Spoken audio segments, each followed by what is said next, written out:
Have you ever felt stuck, like you're just sitting on the sidelines of life, hoping for a little handout to get by?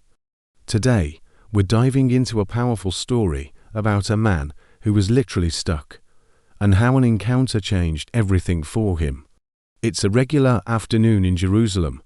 The temple is buzzing with people coming for afternoon prayers. Right at the entrance, at a gate known as the Beautiful Gate, sits a man.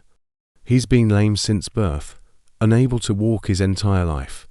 Every single day, someone carries him to this spot so he can beg for money.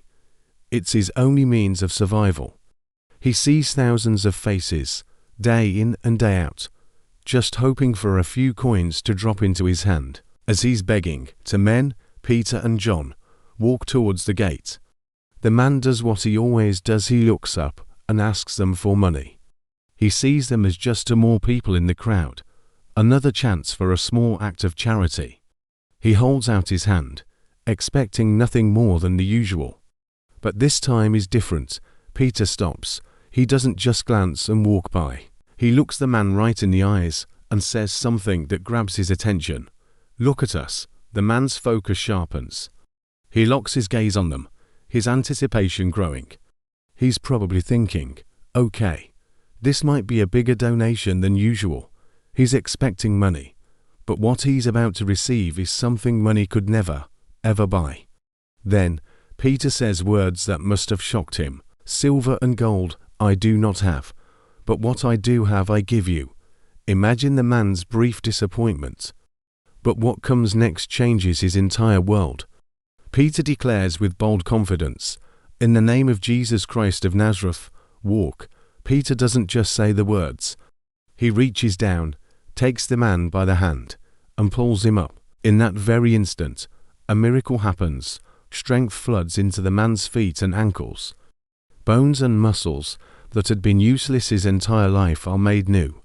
He stands up on his own 2 feet for the first time ever, but he doesn't just stand. He takes a step, then another. He starts walking. Overcome with pure, unfiltered joy, he begins to leap and jump, shouting praises to God. He's so ecstatic he follows Peter and John into the temple courts, a place he could only ever dream of entering.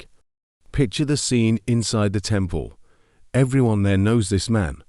They've seen him begging at the gate for years. And now, here he is walking, jumping, praising God at the top of his lungs. The entire crowd is stunned. They're filled with complete and utter amazement. How is this possible? They're all wondering what just happened. Peter sees their astonishment and knows this is a crucial moment. He gathers the crowd and makes it clear. This weren't our own power or goodness that healed him. He points them directly to the source.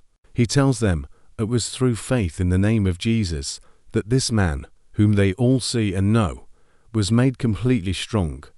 Peter uses this incredible miracle to share a powerful message about repentance and faith in the risen Christ. This story is so much more than just a historical account. It's a powerful reminder for us today.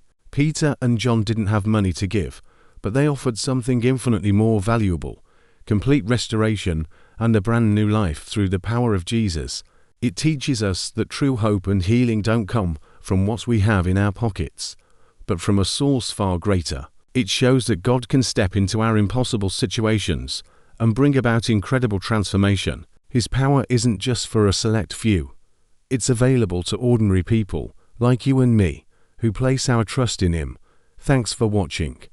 If this story resonated with you, hit that like button and subscribe for more content that inspires. See you next time.